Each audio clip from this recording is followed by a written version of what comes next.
These three men are basically the reason why the American landscape movement started to adapt grass into all of their incarnations.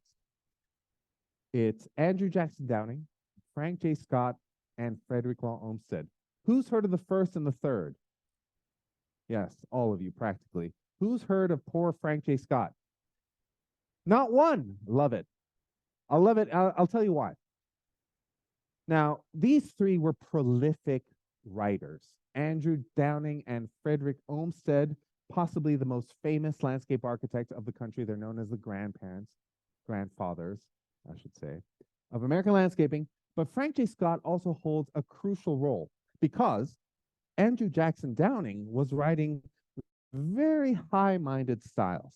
He would say things like, no one can estimate the elevating and refining influences and moral value of flowers with their smile of beauty and their joyous companionship. Who could disagree with such high-minded thoughts?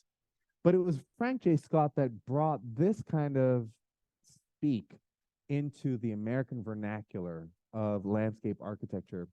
His book was called Suburban Home Grounds, The Art of Beautifying Suburban Home Grounds. And here's what he said. Let your lawn be your home's velvet robe, and every tree, shrub, flower, the embroidery of that robe. A smooth, closely shaven surface of grass is by far the most essential element of beauty on the grounds of a suburban house. And this rang true. Why? Because at the time, the whole concept of landscape architecture as something worthwhile to bring to the public was being discussed in America. This bastion of democracy that was developing on its own continent, far away from all of the past experiences of Europe.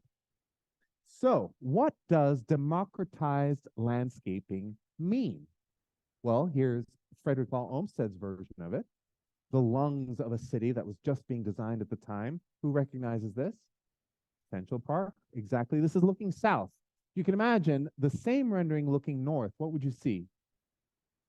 Very little. A forest, maybe a farm. There was no New York City at the time when when Central Park was being designed. It was a forward-thinking enterprise that I think has only come into itself today. Frederick Law Olmstead would have loved to have seen Central Park today, right? This is the park that he had designed that he couldn't see. It was being designed and built at the time, but now we get a chance to see this crazy thing. And sure enough, it has become the lungs of the most dynamic city in the world. Now, what was happening at the same time as Grand Central's design and construction? The Civil War. It's crazy to think that as on one side, this is what we're designing and building in New York. On the other side, the country is being torn asunder from within. Not yet 100 years old, and the country is going through an enormous upheaval. And it turns out when we go through upheaval, when we go through war, we tend to take on a new aesthetic for post-war existence. And that's what happened after the Civil War. The very first housing boom for returning soldiers. This was a design by Frederick Law Olmstead for a suburban property called Riverside.